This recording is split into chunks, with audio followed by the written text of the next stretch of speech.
tell a story for the sake of it. When the comms people come to me and say, "We've got a report, let's share the narrative," my immediate question is, what are you trying to achieve and what action are you trying to get out of this at a later stage?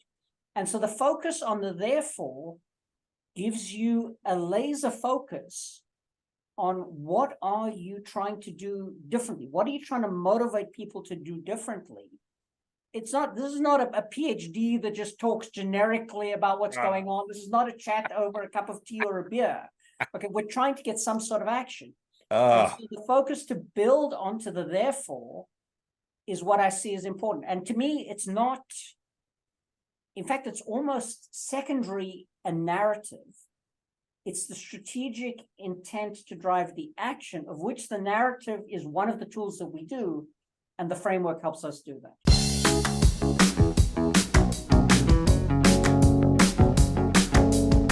Welcome, everybody, to the ABT Time podcast. This is episode 54, and we've got a special guest joining us today in a few minutes, Roome from the World Bank. We've been working with them for a couple years now. And 2 episodes ago, I ran through all the different exciting things that we're involved with right now. Another little thing came together today, which is it looks like Matt is going to go to Lithuania to do some training there at Vilnius University. Pieces of that are coming together probably in January. And we're doing, training this week with Tarsus Pharmaceuticals, a company that has a new product for eye drops of sorts. It's a long story. We'll get into it next time. I can't even remember the term. Demodex blepharitis. That is the problem in people's eyes that is caused by outbreaks of mites in your eyes. It turns out you have mites in your eyes, whether you like it or not, and sometimes they get a little too abundant. This is a company that's produced new eye drops, a new product they just got approved, and they're going to market with it. So we're working with them on that, which is fun. Countless fun things that we're involved with.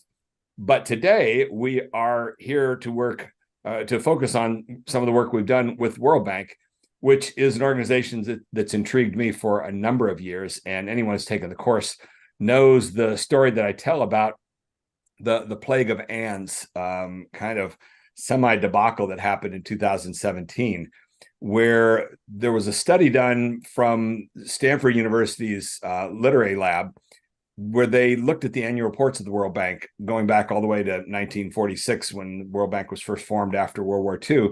And the annual reports are kind of legendary for being very difficult to read. They pose the question of what is it about these reports that make them so impenetrable for reading? They did some sort of keyword searches of all different sorts, and to make a long story short, to their surprise, what they found was the most common word throughout these reports was the word "and." And of course, as soon as somebody mentions the word "and," that gets my interest with the "and, but, therefore" ABT template. So I took an interest in that from the outset. That study was released 2015, 2017. Paul Romer was appointed as the chief economist for the World Bank, came in and referred to this study, saying that this is really kind of a bad thing, that our reports have got so much use of the word "and" that's not a coincidence, that's related to why they're so unreadable.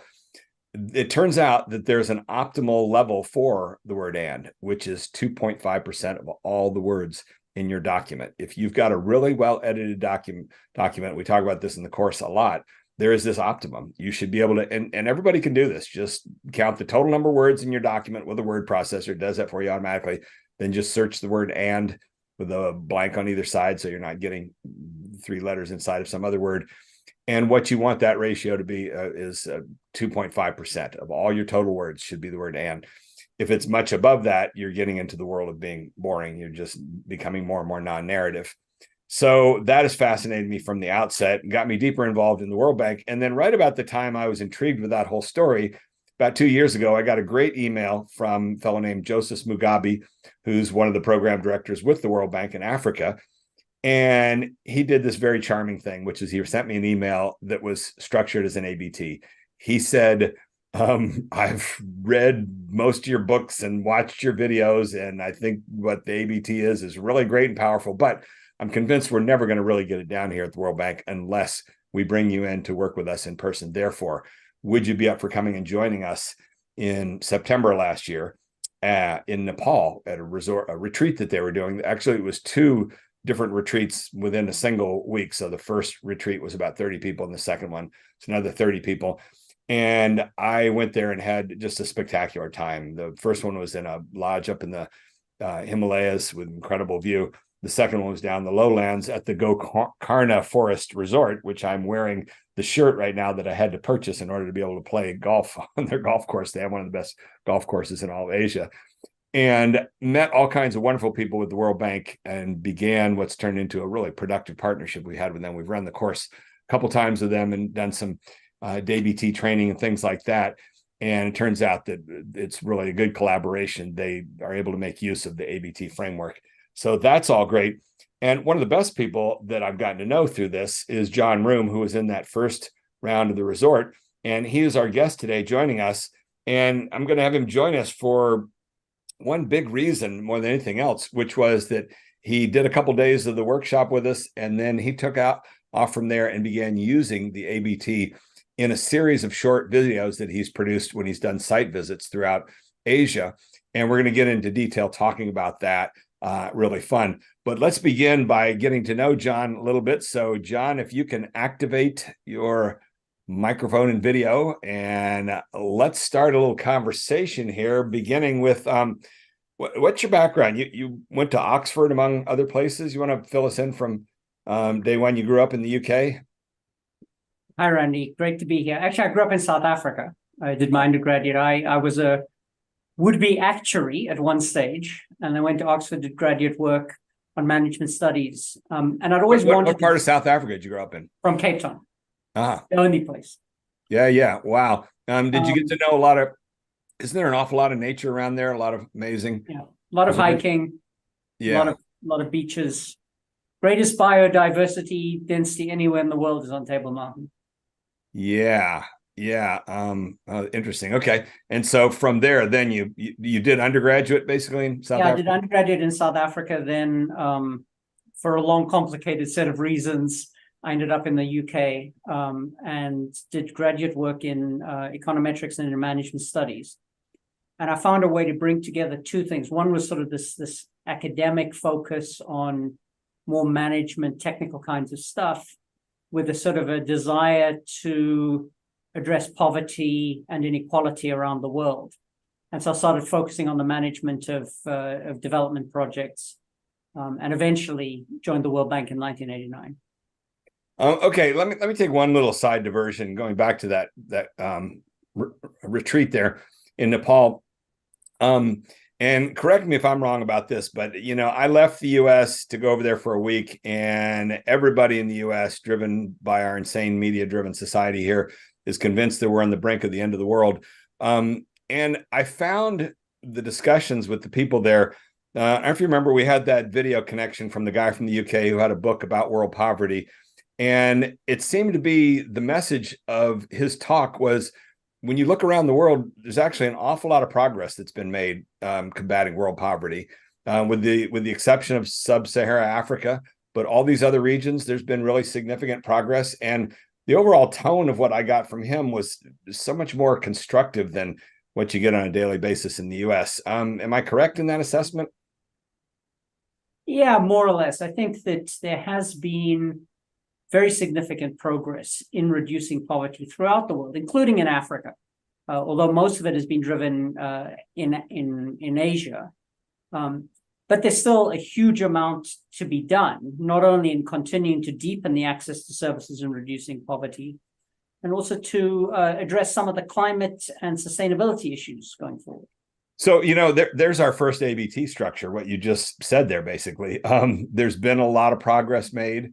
And you could even get, if we can continue this sort of progress, then we can finally get to a world that looks like this. But right now, there's a lot more to be done. Therefore, World Bank is hard at work with this. Is there cause for a little bit of semi-optimism with that? Because that was one of the things that struck me in those discussions I had with the people. I thoroughly enjoyed that. It's so funny. I just really don't like travel much these days. And I kind of reluctantly took that trip. And it was such a great week. All the conversations that I had with folks The first thing that I loved was hearing about the basic policy of the World Bank, which is that everybody can only spend 4 years in any given country, and then you got to move on to another one. Can you tell us a little bit about that? So the basic idea is that we're a global institution. And the comparative advantage comes from being able to move ideas from Africa to Asia, from Asia to Latin America. And so we have a policy of rotation, which is usually around 4 years. You can opt in a year early, you can delay a year late, but all the way, even up through the management structures, that we will move people around. And the idea is to get the best balance between a sustained 4-year period focusing on a particular country, but also to be able to transfer that knowledge between different parts of the world. That was so fascinating listening to these people, and they would just itemize the different countries they lived in. One of those guys was a big bicycler and like trail biker and mountain biker and things like that. And he was talking about, I think he lived in, was it Somalia, I think, was biking there. And then he was in Pakistan, I think, and just all these countries that to a guy raised in Kansas seems so far flung. And yet everybody there just, has such fluidity moving between all these different countries and cultures and things like that. But that 4-year rule really fascinated me. Have you been stationed in a number of countries as a result of that with World Bank? For a range of personal reasons, I haven't actually been spending time full time in a country, but basically I've still been subject to this 4-year rotation in terms of the geographies I work on. But for various family reasons, it was very difficult for me to move out to actually be stationed in these countries. And so what's been your position for the last few years with Asia that the ABT ended up becoming useful in what you did there? Your position was as a director of sustainable development for Asia, is that correct? Yes, I was the regional director for sustainable development for South Asia. So that's sort of 7 countries. And basically sustainable development for us is water, urban, agriculture, environment, social development, and how all of those things fit together, including through the lens of climate change and sustainability and disaster management. Gotcha. Okay. And so the thing I've enjoyed telling people in the little over a year since we did that whole retreat was that first morning I was giving the presentation and I kept looking over at you with this very skeptical look on your face as I was explaining what the ABT was. And then you began asking these questions that were razor sharp questions. And all I could think of is I've got a total non-believer here. This guy by lunchtime is going to get up and lecture the whole group on who is this con man we brought in here with his ABT thing. And this is crazy. And then you came up to me at lunch and said, the reason I'm asking you these tough questions is because I see the value of this. And I think I'm going to want to put it to use. Am I correct in that assessment? And pick it up from there. Yeah, so we can talk a little bit more about where I saw the value. So clearly I saw the value, but just almost a little bit by personality. If I'm going to get into something, I want to, you can use whatever metaphor you like. I want to kick it to make sure that it stands, or I want to make sure that the emperor actually has clothes. There's a bunch of these analogies that you could use, but I want to make sure that actually when you get down to the detail, that there's actually some more solid foundation and something beyond just glib words in terms of how you take this forward. Which is very validating for us and inspiring, because we've got this group of about 25 people that now are working with us over the past, especially 4 years, but some of them for 10 years. And we're all up to our necks in this stuff. And for pretty much everybody, it's a one-way path. Nobody's really gotten into the depth of it and then just realized, this is, nonsense. Everybody's there for the long haul. Some people get diverted with other pathways and work they're doing. But we all know that this is very deep. And what's so fun and fascinating for us is that we continue to build our understanding of the model. We are working a lot with GH Labs in Seattle, and we've done a couple of trips up there and worked with them in person. One of the best guys there, the guy who's the head of their machine learning program, is a big fan. And last time we were there, as he was leaving a discussion that we had, he said, what I enjoy the most about what you guys are doing is that it just keeps changing. You know, I'm not hearing the same thing over and over again. You keep seeming to incorporate thoughts and ideas as you're perfecting and honing this model. And that's absolutely the truth for us. And to that point, it's already evolved a bit from a year ago. The new book that we've got, the medicine book, we now have broken down the ABT into the 4 moments of what you want to hit. And it's the sort of things we're talking about there. You know, you want to open, and this is what you and I traded some emails about when you began doing those videos. You want to open with the flatline thing. You don't want to blow people's brains up in the first moment. If you're a journalist, you do. You want to hook them with your first line. But if you're trying to do this narrative structured work, you're hoping to dig deeper into people's brains, and you begin that with just agreement with something that doesn't really activate all their neurons in the first few moments. Then you want to try and climb up the mountain to give them the vision of positivity, the source of hope, not at the end of your presentation, but right at the very beginning. Here's what we hope we can create in the world. Then you drop the butt bomb on them, the bad news, which is we're not there yet. We've got all this work to do. And then you itemize the details. These are the things we need to work on. And if you do those 4 moments, is what we call them properly, by the end of that, you ought to have a motivated audience that are ready to go to work with you. That's our thinking these days with the model. Tell me about the first time you used it was at the banks of the Jamuna River, which we turned into a video, the 4-minute video, just sort of dissecting how you put it to work in Bangladesh. And that was one of your site visits. Tell me about how that came about and how that went. So there were different things that came together. So we were doing this program to help develop and manage the Jamuna River, to deliver huge amounts of economic benefits and to help Bangladesh deal with climate change. But as we were trying to process it in Bangladesh, a lot of the discussions got down into the weeds and the detail of what groins you're going to put where and what kind of navigation system you're going to have. And there wasn't a consolidated narrative and agreement on what we were really trying to do. Therefore, as I did that trip, I thought, okay, now that I'm on the banks in the field where it is real, how can I use this to create and sharpen that narrative that can be used as a background so that we could use it to get buy-in at different political and administrative levels in Bangladesh and in the bank. And in the end, that video and a variation of that I used, we used with the Planning Commission and different ministers in Bangladesh so that they could have a shared understanding of what the longer term vision and narrative is for this program.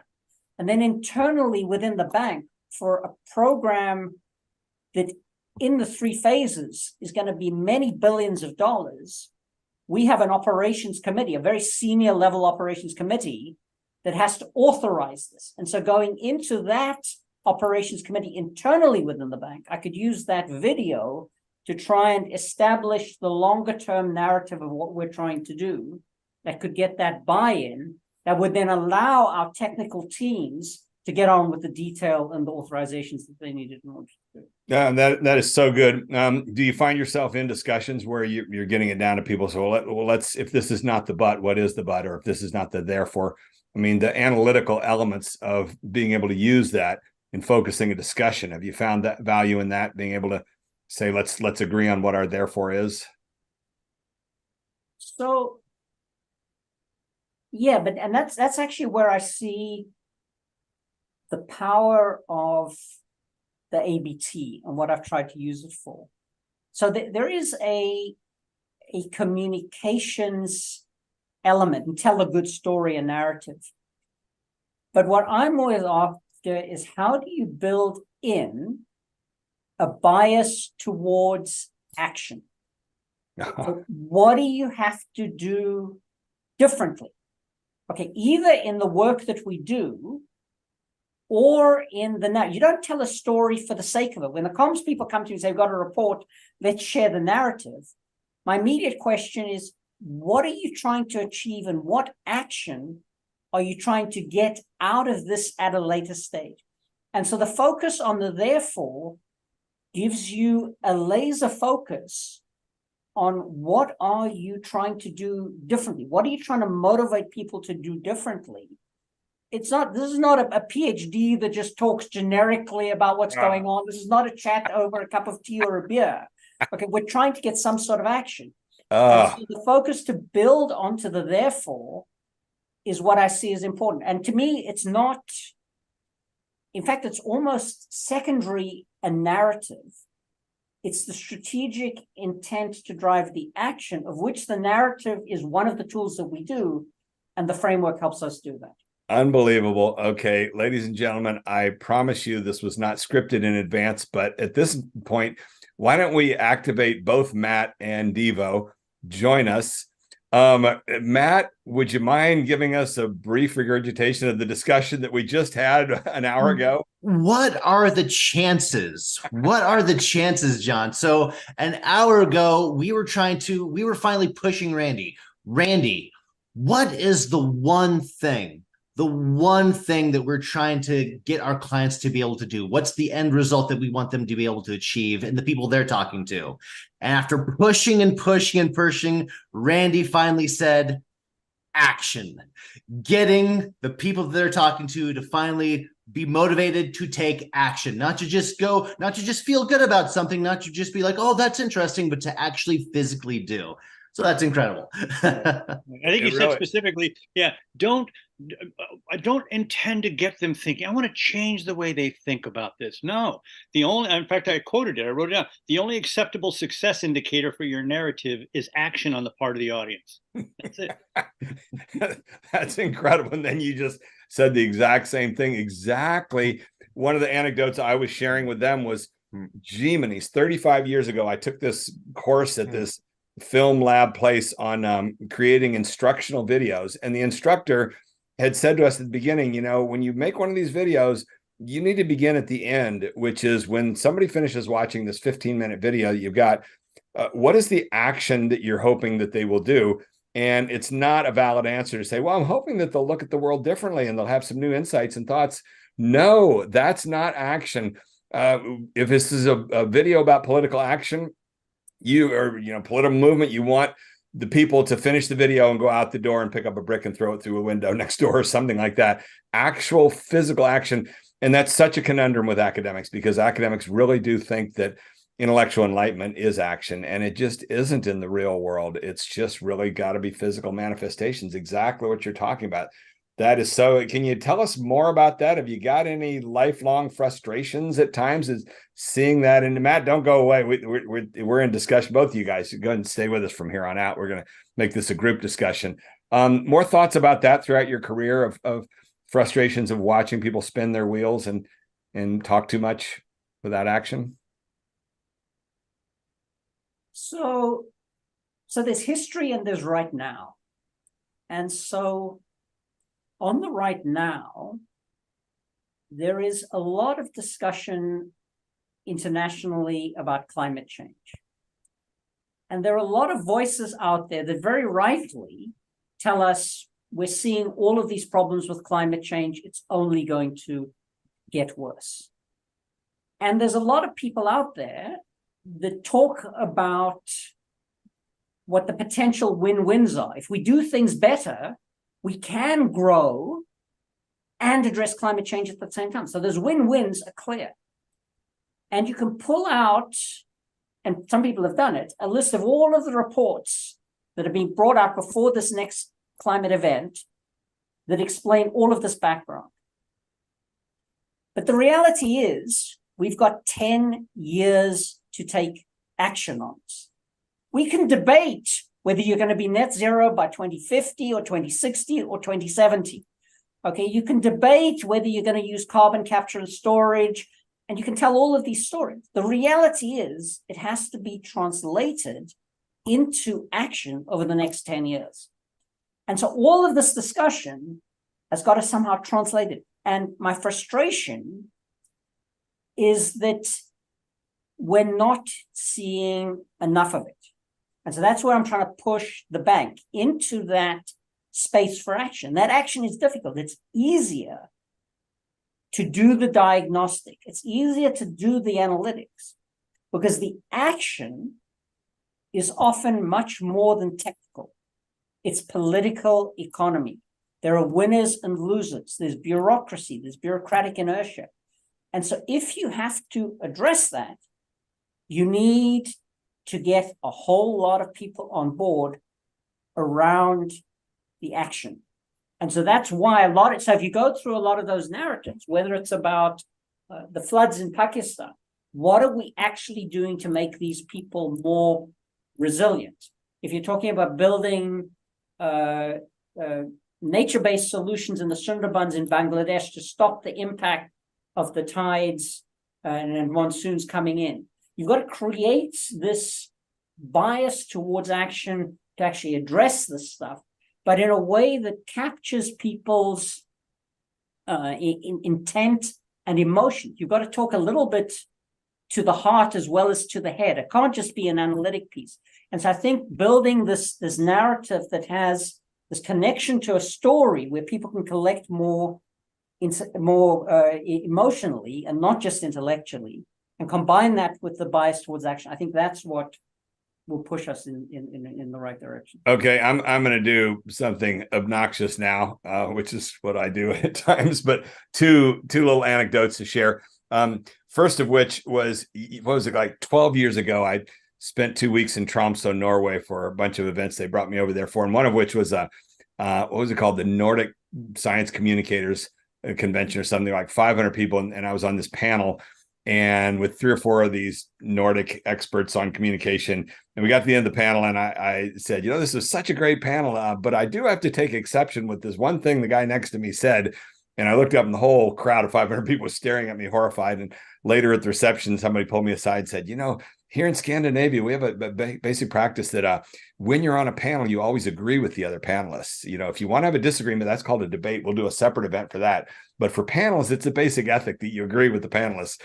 So I feel like I'm flashing back to that moment here right now by disagreeing with you on something, because the second little anecdote to share with you is you got to do something about the 10-year thing. So in 2007, I filmed a movie called Sizzle, a global warming comedy, in which I, on the heels of the Al Gore movie, made my own little mockumentary that was cute and fun. But I interviewed 6 climate skeptics and bore the wrath of all the climate people saying, how dare you give these people screen time, when 6 years later, there was a documentary made out of Naomi Oreskes' book, Merchants of Doubts, where by then it was fine to put the same climate skeptics in that documentary. But when I did it, 2007, upset a bunch of people. But one of them was Pat Michaels, who's now deceased. And this is the clip that comes to mind from the movie. And by the way, the people who are so adamant, who have been saying that we have to do something in 10 years, you've heard this statement. Mm-hmm. We have to do something in 10 years. They've been saying that for 2 years. Why don't they at least subtract 2 and make it 8? That was in 2007. About 2015, at one of the COP meetings, one of the headlines was, "We only have 10 years to act." Back then, I'm sorry to push back on you, but take that. That's got to be reconsidered. We've only got 10 years to act. This is a communications flaw, which is you just can't say this over and over again. It's got to be phrased a different way.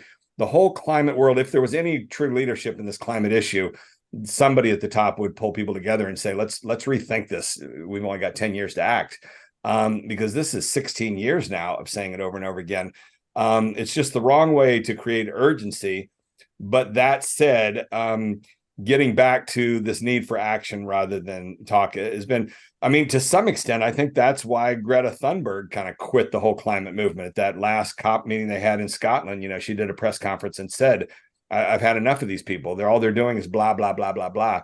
And I as I looked at what she said there, it seemed to me she was talking pure ABT. She was saying, we're just anding here, on and on and on. We're not talking about the problems and the therefores, the actions that need to be taken. Is there a growing group of people that feel that frustration that there's too much talk and not enough action? That's kind of a broad topic. What do you think? Um,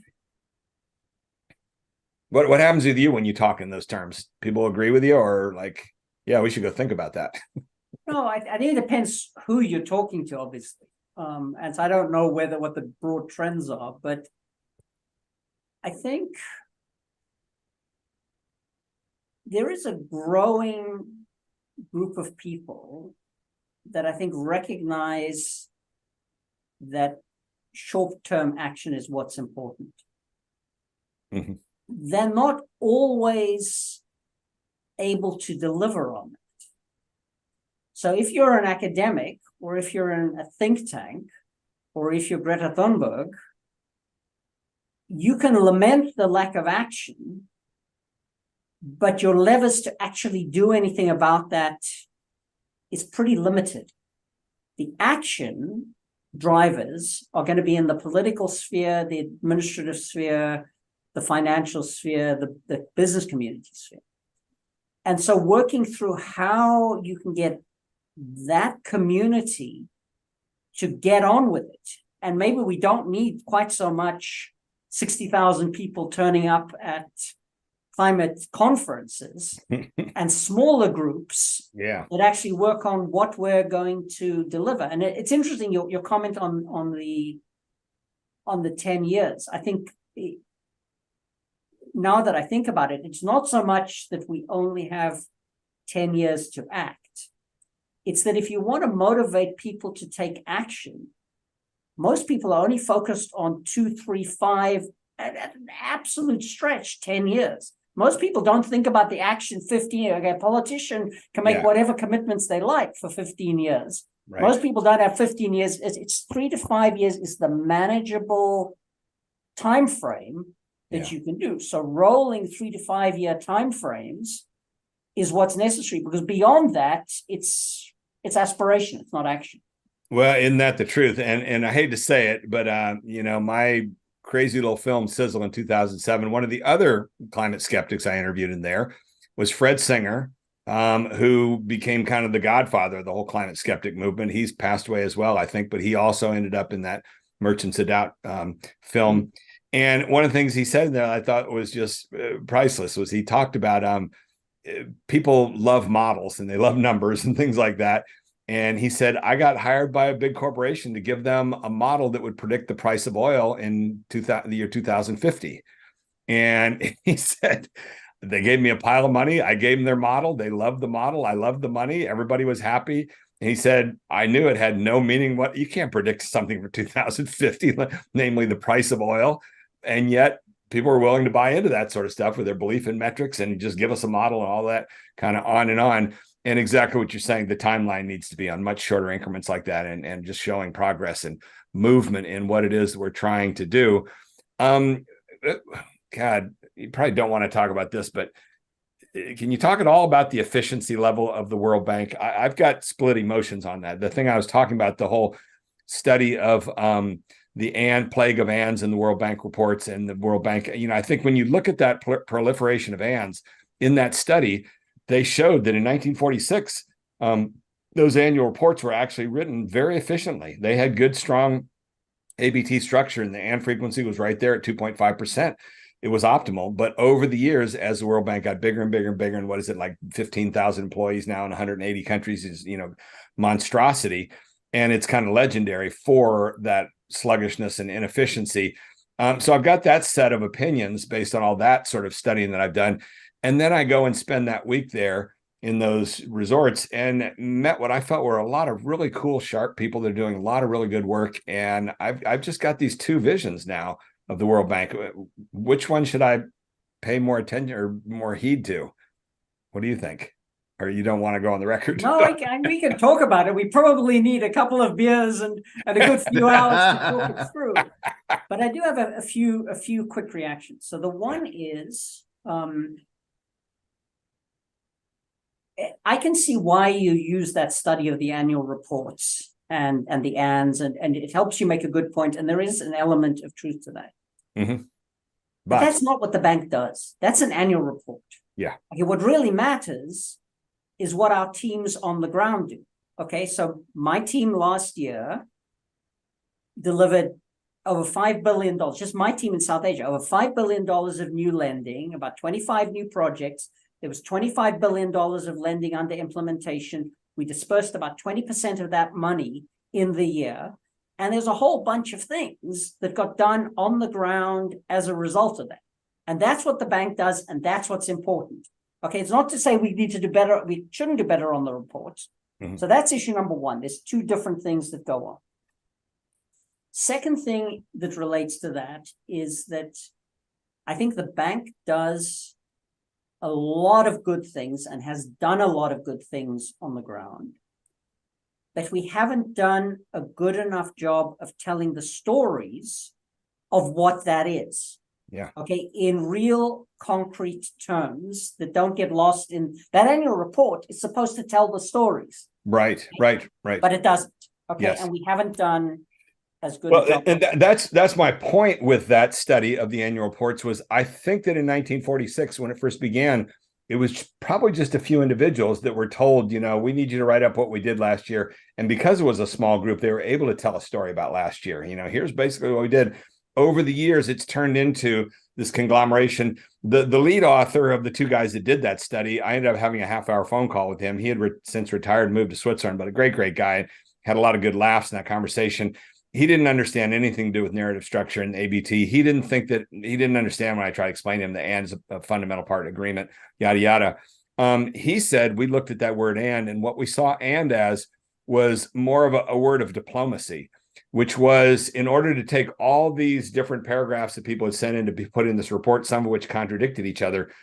All you had to do was just glue them all together with a bunch of ands, and the reader wouldn't even know the difference. And they would read one thing that contradicts with the next thing. But if you glue them together with and, if you don't put the buts in there, doesn't send off the alarm signals in people's minds. They're not crafting narrative, and everybody's just fine with that. And so it ends up being a report that's put together more to just be a catalog of everything that went on rather than any sort of message to come out of it. Well, I think there's a deeper issue that goes on. It's not just that there's bureaucrats in the bank putting things in that get strung together. I think if you go back to 1946, and for probably even the 40s and the first part of the 50s, even all the 50s and 60s, the bank had a much simpler mandate. It was basically infrastructure financing to recover from the war. Okay, so you build a road from A to B, you build the bullet train, which we did, you build hydro in France and in Eastern Europe. There's a bunch of things that you do, and it's much simpler and it's much clearer and it's a much simpler story. Now, if you suddenly say, okay, well, we're actually about poverty alleviation as well, and we're going into Africa, which is a different area with much weaker capacity, and then it's about capacity. And then actually, it's not just investments, it's about policy. And then you've got a mandate to cover these different kinds of countries on a whole range of issues and human development. The mandate of the bank, for political reasons, has expanded over a period of time as a multilateral institution. And I think that while there's a lot of positive pieces, because alleviating poverty is a multidimensional activity, and we are a global institution. What it has meant is that the mission and the mandate has diluted because of lots of difficult political pressures, and particularly when you're putting out a document like that, you're under political pressure to put all of this stuff together, and so it loses the focus. Yeah. And so then coming back to the ABT, it's not just the communications tool, but internally within the institution, we cannot be everything to everybody and do everything, because you just can't be efficient if you do that. We've got to make some choices in a very difficult environment. And so that's why I think this it's as much about a shift that has to happen in the institution. We have to come back to your key point. We have to be more efficient. We're not as efficient as we should be. Yeah. Okay. We have to be more selective in what it is that we're doing. We have to focus on those things that get the biggest impact on the ground, rather than just moving a certain amount of money. We could easily move X billion dollars. The question is that X billion dollars getting the biggest impact on the ground or not? And that means focusing the strategic intent and the delivery of the action. And if you have a communications narrative and approach that you can use externally, but also internally within your teams, it helps reinforce that strategic choice and that prioritization based on action rather than discussion. Yeah, and that was part of that discussion that we had a few months ago with a couple other of our lead characters. The fellow from GH Labs, Global Health Labs, Steve Kern, and then Leo Russo from Pfizer. And that was a great discussion we had, and you hit on that point there as well. And that just kind of blends right into what we've said all along, which is narrative is leadership. People don't follow leaders who are boring or confusing. They follow leaders who've got this ability to, at least to some extent, to whittle things down, give us the clear context, try and find as close as you can to the singular narrative, with everything else kind of, subsets below that, and then give us the singular actions that need to be taken to try and address that. You guys, Ayla and Debo and Matt, got any questions you want to ask? Yeah, I got a couple of them here actually, John, but it just depends on how much time we have. But we were talking a little bit about optimism, and you were talking about your message, and especially as it applies to climate change, and the work that you're doing in the World Bank. Obviously, it's a large indicator, if you will, or should I say, a large portion of what you do has to do with either catching up with or getting ahead of climate change. But I'm curious about the idea of optimism in the message, in the messaging that you're putting forward. The question is, do you feel like, in your experience anyway, does optimism help or hinder your message when you're putting it together? Because it seems like every time you talk to a climate skeptic, or I'm sorry, a climate change person, they're just beating us down with how horrible things are, and just, oh my God, it's just relentless. And then yet still, even in this conversation, we brought out where there's actually some pretty positive things that are happening, and we're gaining some ground in some areas. But does that optimism affect your bottom line and what you're able to get done on the ground? It's absolutely central. Optimism in the communication of the message and what we do is absolutely essential. So one thing you could do, you could go back and have a look. Christiana Figueres, who was the executive secretary of the UNFCCC that put together the Paris Agreement, now operates something that called Opportunity and Optimism or something. And she's got a whole outfit that talks about capitalizing on the optimism around climate change as a way of driving that change. So that's the first point. The second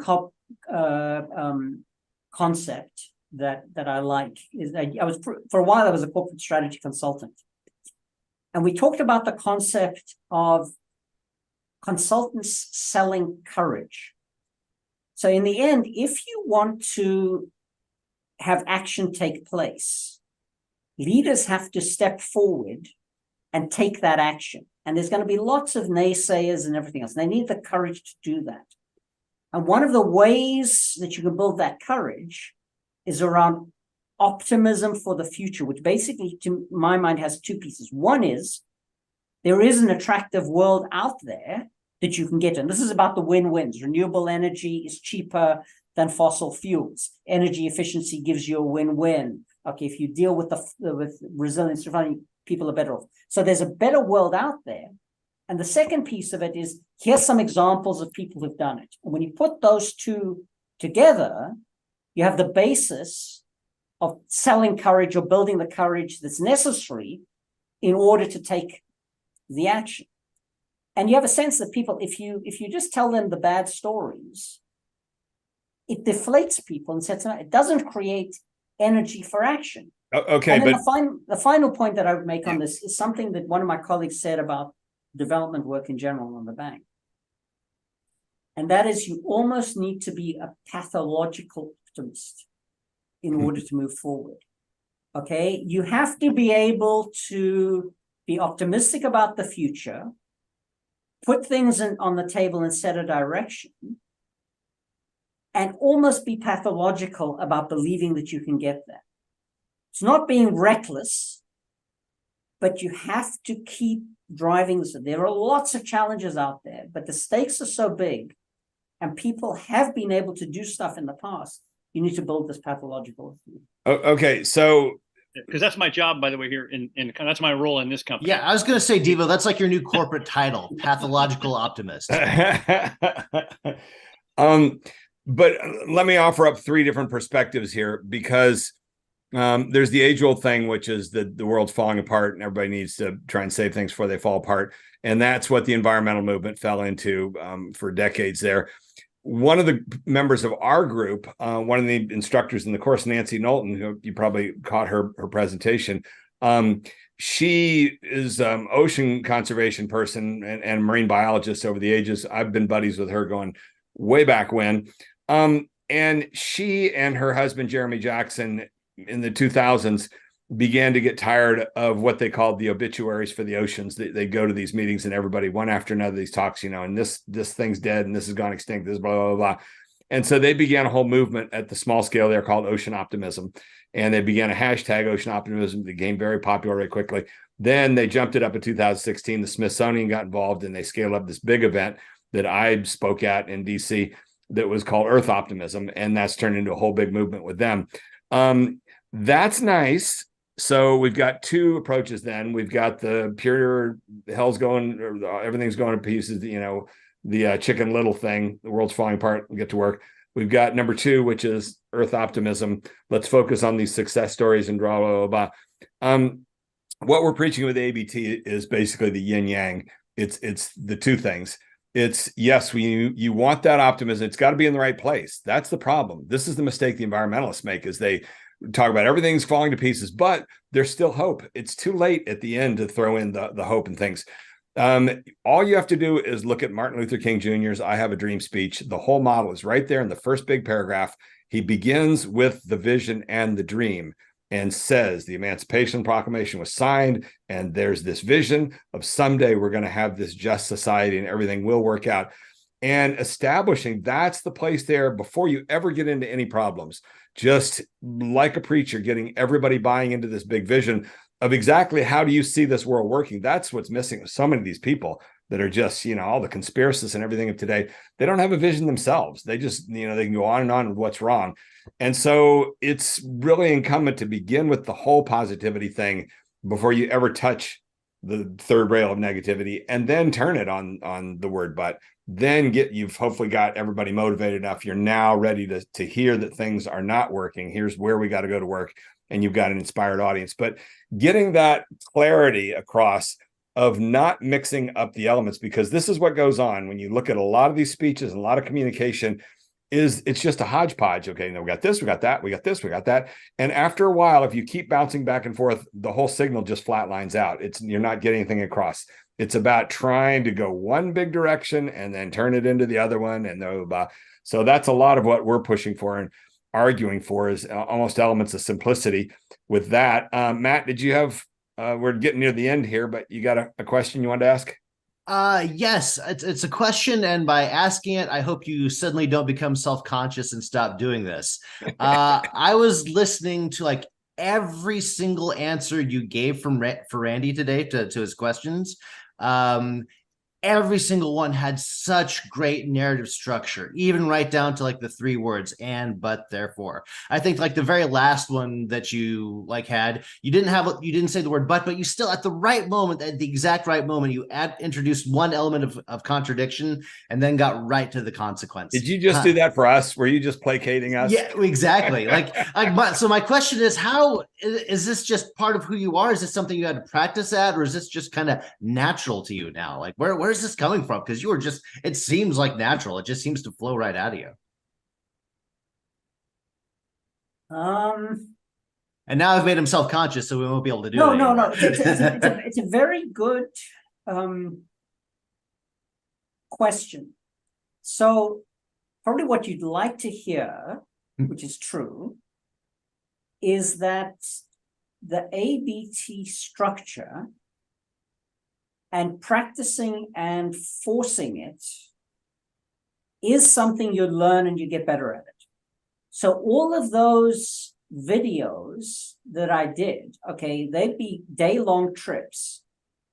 And I didn't just stand up and do it. Okay. As we were going, as we're thinking from the beginning of the day, I'm thinking, where are we going? How's the ABT structure going to work? And I would be talking to my team members without telling them what I'm doing, to flesh out the pieces of it around that structure.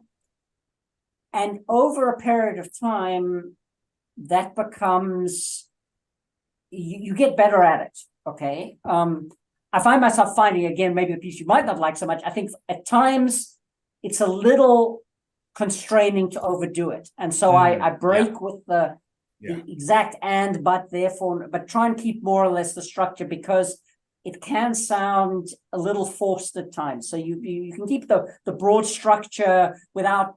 Well, let me interject on that, because you can see exactly what you're talking about in great movies. You know, great movies have got an overall ABT niche to them, and yet they're not totally constrained by it. And that's the same thing. They've got the arc that works, but then within the arc, there's variation so that they're not totally constrained. Is that not pretty much the same thing you're talking about there? Yeah. Yeah. You can see it at work with that thing, because if it was that much of a mandate, you would see every movie having exactly the same structure. And they don't. You know, there's a lot of variation around that. But it's important enough that you've got the general thing going on. That's really great to hear that you that's it. Exactly. I mean, I think part of what's going on with you and a number of other people that have been parts of our group is they're already pre-adapted to the ABT. They've already got that mindset. They're already thinking that way. They begin to hear us talking about this. And I've known that for ages, you know. Actually, that's in the new medicine book we've got. Naveed Ghaffari is a recent graduate of Harvard Medical School who ended up contacting me. Saw a talk that I gave, and then I had him co-author the 7th chapter with me. And I write the first half reviewing the tools, then I hand it over to him. And he says, I only learned about the ABT in the last few months, and yet I realized all the way from the beginning, this is the way I communicate naturally. I never knew there were these terms to attach to it, but that's exactly right. And those are the people that we get to really stick with us. So I think there is also an element of, as you said, predisposition to this. Yes. And part of it is through sort of lived experience, and part of it is through personality. So early on in my career, there were a number of people that talked about the power of story and narrative as a way of getting action, not necessarily with the structure that you do, but basically just an illustrative story, and telling a story rather than paragraph 1, paragraph 2, paragraph 3, and the power of that sort of came in. I think also for whatever personality reason, coming back to what I said earlier, I'm very focused on driving the action and being able to live with the ambiguity and the complexity. I can talk about the ambiguity and the complexity, but I've also become able to close some of that ambiguity and complexity out that allows me to do it. But the other interesting thing is that as we've tried to roll this out within our management team, there are some members of the management team that have taken to it better than others. Okay, so some are willing to experiment with it, and some people are just naturally better at doing it. And some of my team members have come to me and said, okay, John, it's great that you do this, but I just cannot do that. And so don't expect me to do it. So then there comes to two sets of things, nature versus nurture. Mm-hmm. Okay, how much of this is natural predisposition? Yep. And driven by other lived experiences and how much of it is trainable? And as with most things, I think it's probably a blend. Okay, just like you can teach leadership, but part of it is driven by underlying pieces. And so figuring out what it is, I think that there is a role for training and exposing people to it and pushing people in a direction that's there. But I also think it's unrealistic and unfair to expect that everybody will become equally proficient. And then you figure out, but not everybody has to do it. Yeah. Coming back to something that I've learned also many years ago, sort of around was around the time of the Y2K, 2000. We're talking about driving IT solutions for development opportunities in Africa, for education, healthcare, all this kind of stuff. And my technical teams would often have the right technical solutions, and they could talk to the geek that's putting in the computers and set the specs. I sense a But butt there is coming. no way they could communicate with the Minister of Health or Finance on what it was. Yeah. And in the end, I would talk to them in the hotel beforehand, and then I'd translate and talk to the minister in very different terms. But to get so in the end, you can do different roles that different people play. But as a management team, you've got to have some core understanding of what you're trying to do to come. So I think it's the balance of those two that matters. Well, interestingly, and we got to wrap this up. We're at the end of our time slot here, and yet later this week we're doing a workshop with this pharmaceutical company, and one of the very first things I'm going to say to them is we're going to do these. This is just going to be 3 1-hour sessions with them that they asked for, and you can't learn much of anything through that. I'll be saying to them, down the road, you've got 2 strategies with us. You can do the solo strategy, which is you guys pick up as much as you can these next 3 hours and then try and do it yourself solo. Or you can do what we're increasingly calling the narrative officer strategy. And I wrote an article on MedPage last year about this basic idea. But someday, most of these major organizations need to have a narrative officer.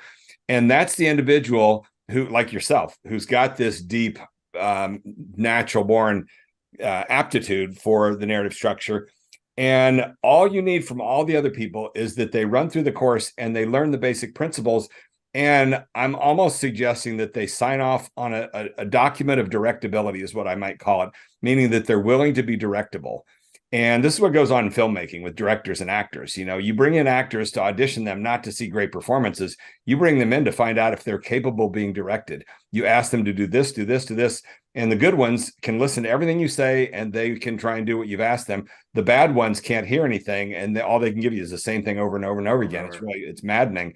But it's that ability of directability that's super duper important. And so the model we're moving towards more and more yielding to exactly what you're saying is accepting that if you've got 25 people in a group, all 25 are not, you're not going to turn them into great ABTers. But what you can get them to do, and we had this exact thing happen last year with Pfizer. There were 2 people there that had a joint talk they were getting ready to give, and they came to me for help. And I just said, look, you've been through the course, you know the basic principles. Let me redo your entire presentation, and I'll explain to you what I'm doing each time, and you'll know from what you got in the course, this is how you do it. But they couldn't do it themselves. Exactly what you're saying there. I redid their thing. I took their slides that had like 2 and 3 paragraphs, stripped them down to 5 words per slide. And then we did two 1-hour sessions of rehearsals. They got the whole thing down. They gave the presentation, knocked it out of the park. Their global grand rounds, blah, blah, blah thing, all these rave reviews on it. They came back to me and said, we couldn't have done the makeover that you did, but once you did it for us, we knew what you were doing and we went and did it and delivered it. And we're eager to learn more down the line. And increasingly, that's the model we're probably going to start moving towards more and more, which is the need for narrative officers that can do the thing. And then the need for everybody else to be good team players, to be willing to let themselves be directed, because the nightmare is when you get something like what I listened to 12 years ago at CDC, where the communications people told me they try and work with the scientists. And they, for example, they tell the scientists, you know, I know you've got 8 projects, but you kind of need to find the one overarching singular narrative. And the scientists push back and say, no, that's not how we do it. You know, our talk's going to be about all 8 projects. They give the talk and nobody picks up anything from it. These sorts of fundamental divides between communications and research-minded people are really tough. But if you can get them to be team players, I think you can do that. Does that make sense to you, John? But I would add something to that. Yes. I think your idea of having a narrative officer that can do what you say, okay, here's my speech, turn it around. Here's my PowerPoint, do the technical work on it. That's an important role. But I don't think it's enough by itself. I think on each management team that you're working with, you need to develop the capability in at least one or more of those people to get this and practice it at a deeper level. If that can be the head of the team, the CEO equivalent or the director equivalent, great. But it doesn't have to be. It can be somebody else that's doing that on behalf of the team.